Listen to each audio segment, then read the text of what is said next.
Um país com pouquíssimas mulheres, passagens secretas, rituais de exorcismo e uma biblioteca classificada com documentos jamais revelados ao mundo. Não é uma série da Netflix. Isso existe de verdade. Hoje você vai mergulhar no coração de um dos menores territórios do planeta, mas também um dos mais misteriosos, poderosos e herméticos: o Vaticano. Esse diminuto estado abriga uma das bibliotecas mais restritas do mundo, com arquivos confidenciais que alimentam milhares de teorias. Fala-se até mesmo em máquinas do tempo, mapas escondidos e manuscritos capazes de mudar a história. Sob a Basílica de São Pedro, passagens subterrâneas guardam as relíquias do apóstolo e segredos tão obscuros que mal vieram à luz. Mas nem tudo está escondido debaixo da terra. Dentro de seus muros também existe uma escola oficial de exorcistas treinados para enfrentar as manifestações mais puras do mal. Você sabia que o Papa pode absolver bens? Sua influência, tanto terrena quanto espiritual, é inquestionável. E se falamos do inusitado, não podemos deixar de mencionar a lenda de uma mulher que, disfarçada de homem, conseguiu se tornar Papa. A consequência disso foi a criação do famoso palpador de testículos, um cargo destinado a verificar que nenhum impostor volte a se sentar no trono papal. Desde então, esse país mantém a menor proporção de mulheres no mundo. O Vaticano também surpreende por ter seu próprio banco, hospital, farmácia e até um exército. A Guarda Suíça, cujo extravagante uniforme listrado foi desenhado há mais de 500 anos por Michelangelo. E, claro, está o enigmático conclave, o processo secreto por meio do qual se escolhe um novo Papa. Um ritual trancado a 7 chaves, onde a fumaça branca ou preta decide o futuro da Igreja Católica e o destino de milhões de fiéis. Chegou o momento de derrubar os muros e espiar um mundo que pouquíssimos conhecem. Prepare-se, porque o que você vai descobrir sobre o Vaticano vai superar todas as suas expectativas. Você sabia que debaixo do altar-mor da majestosa Basílica de São Pedro esconde-se um segredo milenar que transformou o Vaticano no coração espiritual do cristianismo? Esse local, considerado por muitos o epicentro da fé católica, abriga os restos do apóstolo Pedro, o mesmo a quem Jesus Cristo confiou a missão de edificar sua igreja. Foi a arqueóloga italiana Margherita Guarducci, uma autoridade em epigrafia grega, quem conseguiu desvendar esse enigma. Após anos de pesquisa, identificou uma estrutura funerária oculta a quase 3 metros de profundidade, exatamente abaixo do altar. Lá foram encontrados antigos restos ósseos e um grafite em grego com uma inscrição reveladora: Petrus Eni, que se traduz como Pedro está aqui. Essa frase ressoou com as escrituras bíblicas que dizem: Tu és Pedro, e sobre esta pedra edificarei a minha igreja, cimentando assim a legitimidade espiritual do Vaticano. Graças a essa descoberta, reforçou-se ainda mais a relevância deste pequeno Estado soberano, o menor do mundo em tamanho, mas um dos mais influentes no cristianismo. A Basílica não é apenas um símbolo de devoção, mas também uma colossal obra de arte e arquitetura que maravilhou gerações. E o mais fascinante é que você mesmo pode mergulhar nessa história milenar. Pouquíssimas pessoas sabem, mas é possível reservar uma visita exclusiva à Necrópole Vaticana, onde se encontra o túmulo de São Pedro. Por meio do site oficial do Vaticano, você pode solicitar acesso a esse recinto sagrado. No entanto, os lugares são limitados e a demanda é alta. Então, planeje-se com antecedência. Essa experiência não apenas permitirá que você caminhe entre túneis e catacumbas cheias de mistérios, mas também que descubra com os próprios olhos os alicerces de uma história que mudou o rumo da humanidade. Embora seja o menor país do mundo, o Vaticano concentra uma riqueza histórica, simbólica e espiritual que supera em muito suas fronteiras físicas. Localizado no coração de Roma, Esse enclave sagrado abrange apenas 49 hectares. Para visualizar melhor, isso equivale aproximadamente ao tamanho de 80 campos de futebol. E mesmo com essa extensão tão reduzida, sua influência global na religião e na cultura é imensa. Sua população, que gira em torno de 882 pessoas, apresenta uma particularidade notável. O Vaticano é um dos países com menor número de mulheres no planeta. Estima-se que menos de 20 mulheres residem dentro do território. A maioria de seus habitantes são homens celibatários, sacerdotes, religiosos, empregados do Vaticano e membros da Guarda Suíça Pontifícia. Esta última, sem dúvida, uma das instituições mais icônicas do Vaticano, destaca-se não apenas pela sua história, mas também pelo seu peculiar uniforme de listras azuis, vermelhas e douradas. Projetado há mais de 500 anos por Michelangelo. A Guarda Suíça foi fundada em 1506 por ordem do Papa Júlio II e nasceu graças à reconhecida valentia e lealdade dos soldados suíços, muito valorizados na Europa renascentista. Desde então, sua missão tem sido a mesma: proteger o Papa e o Estado do Vaticano. Um dos capítulos mais heróicos dessa força ocorreu durante o saque de Roma em 1527. Em meio ao caos, os guardas suíços defenderam com valentia o Papa Clemente VI, permitindo-lhe escapar através do Passetto di Borgo, um corredor secreto que conecta o Vaticano ao Castelo de Sant'Angelo. O uniforme que hoje os distingue é muito mais do que uma vestimenta cerimonial. Atribui-se seu design ao lendário Michelangelo em 1008 e ele permaneceu quase sem alterações por mais de 5 séculos. Cada linha e cor representam não só uma estética artística, mas também o compromisso com uma tradição de serviço, lealdade e proteção. Assim, o Vaticano, com sua história profunda, sua população peculiar e seus símbolos vivos, continua sendo um território único, onde fé, política e arte se entrelaçam em cada canto. Hoje, o acesso a eles exige um rigoroso processo de autorização. Entre as múltiplas teorias que giram em torno desse arquivo, destaca-se a crença de que o Vaticano guarda informações cruciais sobre o fim do mundo relacionadas aos enigmáticos segredos de Fátima, revelados apenas parcialmente no século XX. Mas também se especula que possam estar escondidos documentos capazes de transformar completamente nossa compreensão de fatos históricos, textos perdidos de civilizações antigas e até evidências relacionadas a fenômenos inexplicáveis. Sim, os arquivos vaticanos continuam alimentando a imaginação coletiva, um labirinto de conhecimento vedado onde o tempo, a fé e o mistério se entrelaçam, guardando segredos que talvez jamais venham à tona. No coração dos mistérios vaticanos também são preservados documentos relacionados a exorcismos, práticas que, embora possam parecer vestígios de um passado remoto, continuam vivas no século XXI. O Vaticano mantém viva essa antiga e obscura tradição de uma forma surpreendentemente estruturada. Em seu interior, opera uma escola oficial de exorcistas destinada a formar sacerdotes especializados na luta contra o que são considerados forças demoníacas. Sob a estrita supervisão da Igreja Católica, essa instituição oferece uma formação que combina profunda teologia, rituais litúrgicos e conhecimentos médicos modernos. Durante o processo, os futuros exorcistas aprendem a identificar os sinais de uma possessão genuína, mas também a colaborar de perto com profissionais de saúde mental, como psiquiatras e psicólogos.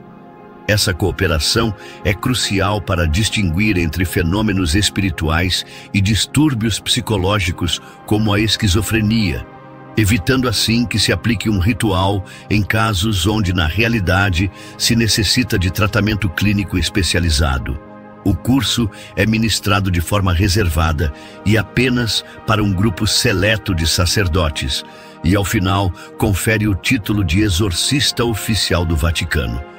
Atualmente, mais de 250 exorcistas treinados por essa escola continuam realizando milhares de rituais anualmente, não só dentro de igrejas e capelas do próprio Vaticano, mas também em diferentes pontos do mundo sob sua atenta supervisão. Longe de ser uma lenda ou o argumento de um filme de terror, o exorcismo é uma prática real, ativa e profundamente enraizada na estrutura espiritual do Vaticano, envolvendo a instituição em um véu ainda mais denso de mistério e controvérsia. Outro dos enigmas mais fascinantes e desconcertantes ligados aos arquivos vaticanos é o do cronovisor, uma suposta máquina do tempo, que, segundo alguns relatos, teria sido construída em segredo dentro do Vaticano durante a década de 1940. Afirma-se que este artefato, desenvolvido supostamente por uma equipe liderada pelo monge beneditino Pellegrino Ernetti, permitia capturar imagens e sons de eventos do passado, desde discursos históricos até momentos transcendentes, como a crucificação de Jesus Cristo. Embora nunca tenha sido confirmada oficialmente sua existência e muitos a considerem uma lenda ou até uma fábula inventada, a história sobre seu funcionamento continua viva, alimentando a imaginação e o debate dentro e fora dos muros vaticanos. Este enigmático dispositivo teria oferecido a possibilidade de observar o passado como se fosse uma transmissão ao vivo, alterando completamente nossa noção de tempo, história e até fé. Segundo aqueles que defendem sua existência, o cronovisor foi finalmente desmontado e ocultado pelo próprio Vaticano devido aos enormes riscos éticos e teológicos que implicava. Assim, o cronovisor se tornou um dos símbolos mais poderosos da aura de mistério que cerca os segredos mais bem guardados da Santa Sé. Um lembrete de que nos silenciosos corredores do Vaticano talvez se escondam tecnologias e conhecimentos que desafiam tudo o que acreditamos saber sobre o tempo e a realidade. Um enigma mais preso entre os muros do país mais pequeno do mundo, mas também um dos mais insondáveis. O Vaticano guarda uma tradição que perdura ao longo dos séculos: o conclave. Este processo, cujo nome em latim significa literalmente fechado com chave, encerra os cardeais em um ambiente de isolamento absoluto, cercado de segredos, tradições e simbolismos profundos. Mas o que poucos sabem é que esta cerimônia tem uma origem histórica tão fascinante quanto dramática. A prática de confinar os cardeais surgiu a partir de um episódio ocorrido no século X na cidade italiana de Viterbo. Após a morte do Papa Clemente IV em 1268, os cardeais não conseguiam chegar a um acordo para escolher seu sucessor. A situação se prolongou por mais de 2 anos e 9 meses, provocando uma crise política e espiritual profunda. As intrigas, a indecisão e os interesses pessoais estagnavam a eleição, enfraquecendo os estados pontifícios. Diante da paralisia, os cidadãos de Viterbo tomaram medidas extremas, encarceraram literalmente os cardeais no palácio episcopal, reduziram suas rações de comida e até retiraram o teto do edifício, expondo-os ao sol, à chuva e ao frio. Somente sob essa pressão foi finalmente escolhido o Papa Gregório X, que em 1274 institucionalizou o procedimento do conclave através da bula Ubi Periculum. Desde então, o confinamento se tornou não apenas uma formalidade, mas um símbolo do dever sagrado dos cardeais para com a Igreja. Embora atualmente algumas condições tenham sido suavizadas, o isolamento ainda é absoluto, sem telefones, correios ou qualquer contato com o exterior. Durante a votação, os cardeais permanecem totalmente incomunicáveis até que alcancem uma decisão que marcará o rumo espiritual de mais de 1 bilhão de fiéis. Um dos momentos mais aguardados desse processo é a fumaça que emerge da chaminé da Capela Sistina. Quando um consenso é alcançado, uma fumaça branca anuncia ao mundo que há um novo Papa. Caso contrário, a fumaça é preta, indicando que a votação continua. Este sistema simbólico de comunicação, em uso desde o século X, tem sido testemunha de momentos transcendentes na história do catolicismo. A multidão reunida na Praça de São Pedro e milhões de pessoas ao redor do mundo prendem a respiração diante desse sinal humilde, mas poderoso, porque em cada conclave moderno ressoam os ecos daquelas antigas paredes de Viterbo, lembrando que a liderança espiritual da Igreja foi forjada tanto na devoção quanto nas crises, na política e na urgência. E esses são apenas alguns dos segredos mais fascinantes que guarda o Vaticano. Um lugar onde a fé, o poder e o mistério se entrelaçam em uma história tão profunda quanto desconhecida. Poucos lembram que o Vaticano nem sempre foi apenas uma sede espiritual. Durante séculos, os papas governaram como autênticos monarcas, exercendo poder político e militar sobre vastos territórios na Península Itálica, conhecidos como os Estados Pontifícios. Regiões como Lácio, Úmbria e partes da Emília-Romagna faziam parte desses domínios. A figura do Papa não representava apenas a fé, mas também a autoridade absoluta. Contavam com suas próprias forças armadas, como a Guarda Nobre e a Guarda Palatina, formando um verdadeiro exército eclesiástico que intervinha em guerras, alianças e conflitos políticos. A Igreja não só pregava dos púlpitos, também movimentava tropas e tecia estratégias que influíam no equilíbrio de poder de toda a Europa. Esse poder terreno começou a desmoronar no século XIX, com o surgimento dos Estados Nacionais e os movimentos de unificação. Em 1870, após a unificação italiana, os Estados Pontifícios foram anexados ao Reino da Itália, reduzindo o poder papal ao enclave do Vaticano. Essa situação foi regularizada em 1929 com os Pactos de Latrão, que reconheceram o Vaticano como um Estado soberano, embora limitado à jurisdição espiritual. Apesar de hoje ser associado ao sagrado, a história do papado tem capítulos tão sombrios quanto fascinantes. Um dos mais controversos é o do Papa Clemente VI, que governou durante a Peste Negra.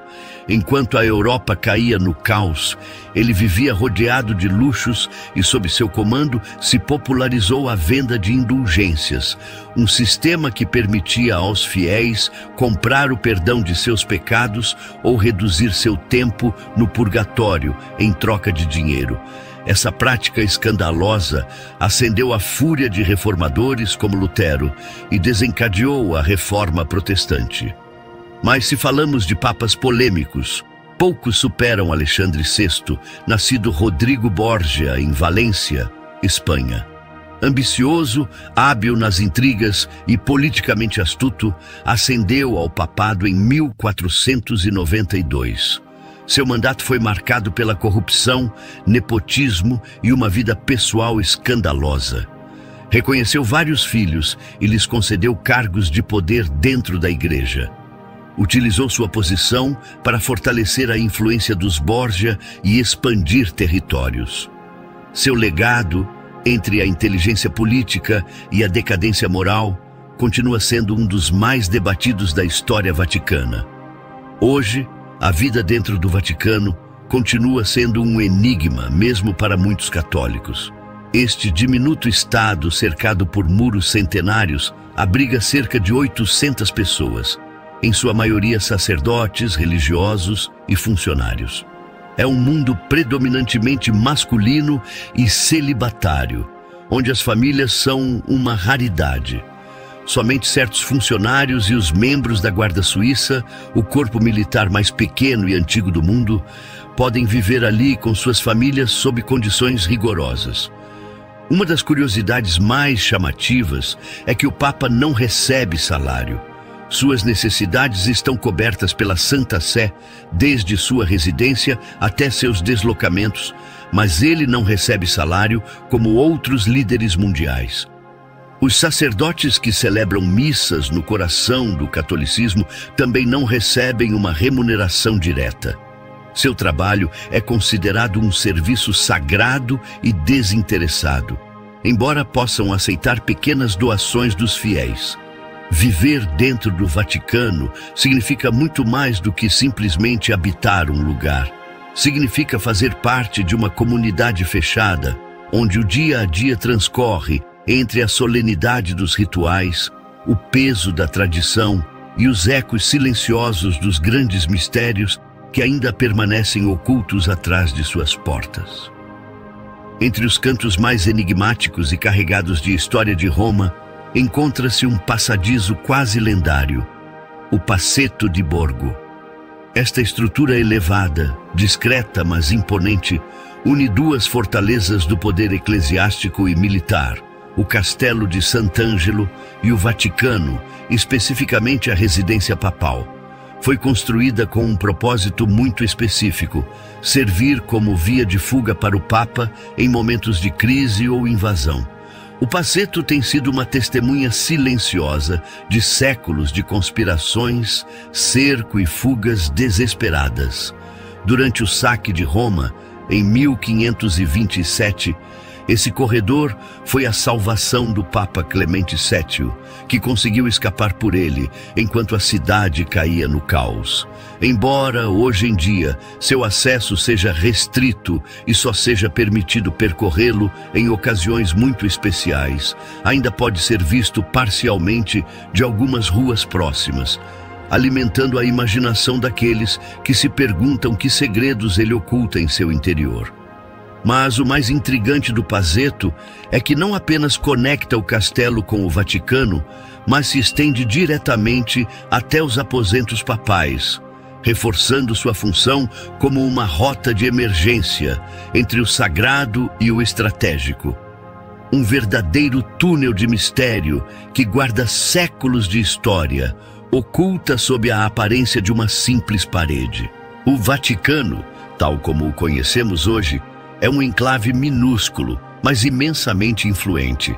Seu nome provém do Mons Vaticanus, uma antiga colina situada na margem direita do rio Tibre, em Roma, onde atualmente se ergue esse estado único no mundo.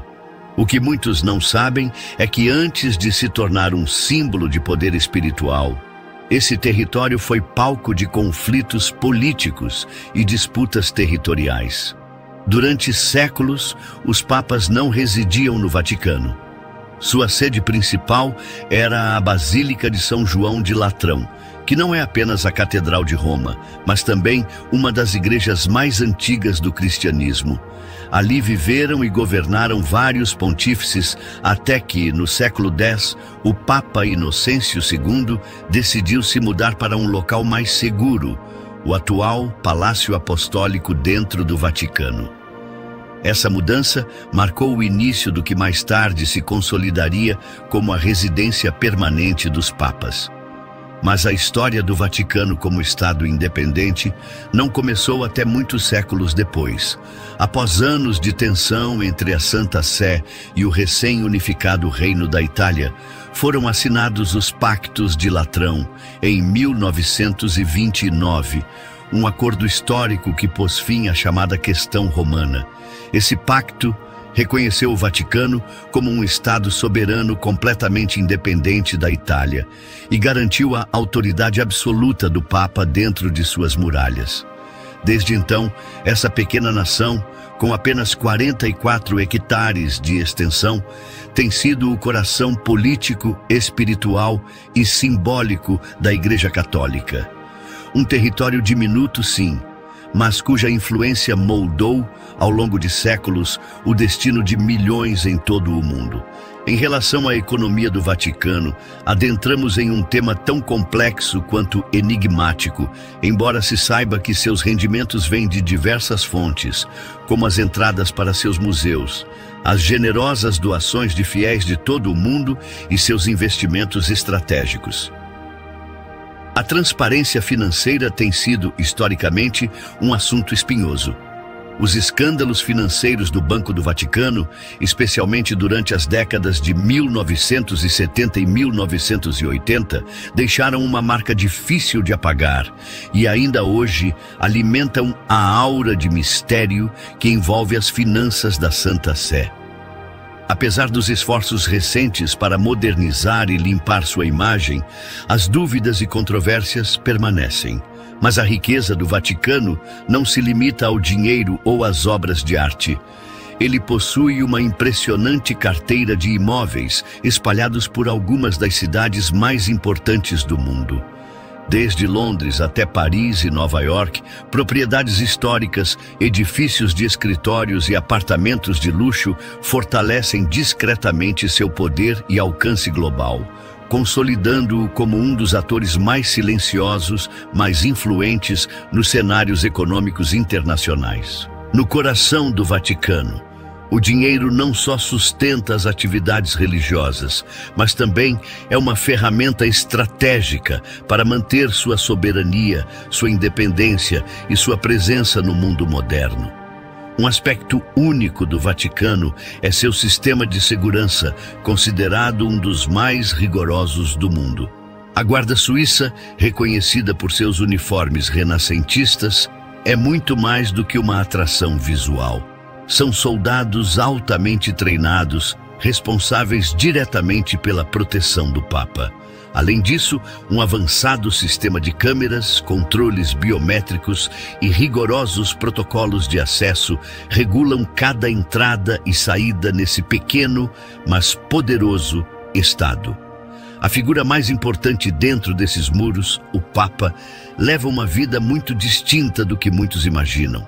Apesar de estar rodeado por riquezas históricas, residir em um palácio e contar com segurança de elite, sua existência é cheia de restrições e sacrifícios. O Papa não recebe um salário formal. Todos os seus gastos são cobertos pela Santa Sé e ele não possui bens pessoais. Tudo o que administra pertence, na verdade, ao Vaticano. Além disso, sua vida é marcada pelo celibato obrigatório e uma profunda entrega espiritual, o que significa que ele não pode formar uma família nem desfrutar das comodidades privadas que outros líderes mundiais têm. Embora goze de certos privilégios, como viajar pelo mundo e ser recebido com honras, ele não tem controle absoluto sobre as vastas riquezas do Vaticano, já que a economia é gerida por organismos financeiros independentes dentro da Santa Sé. Em definitiva, por trás da pompa e solenidade, o Papa leva uma vida de renúncia, compromisso total e serviço perpétuo, onde cada decisão é guiada não por interesses pessoais, mas pelo dever para com a Igreja e seus milhões de fiéis ao redor do mundo.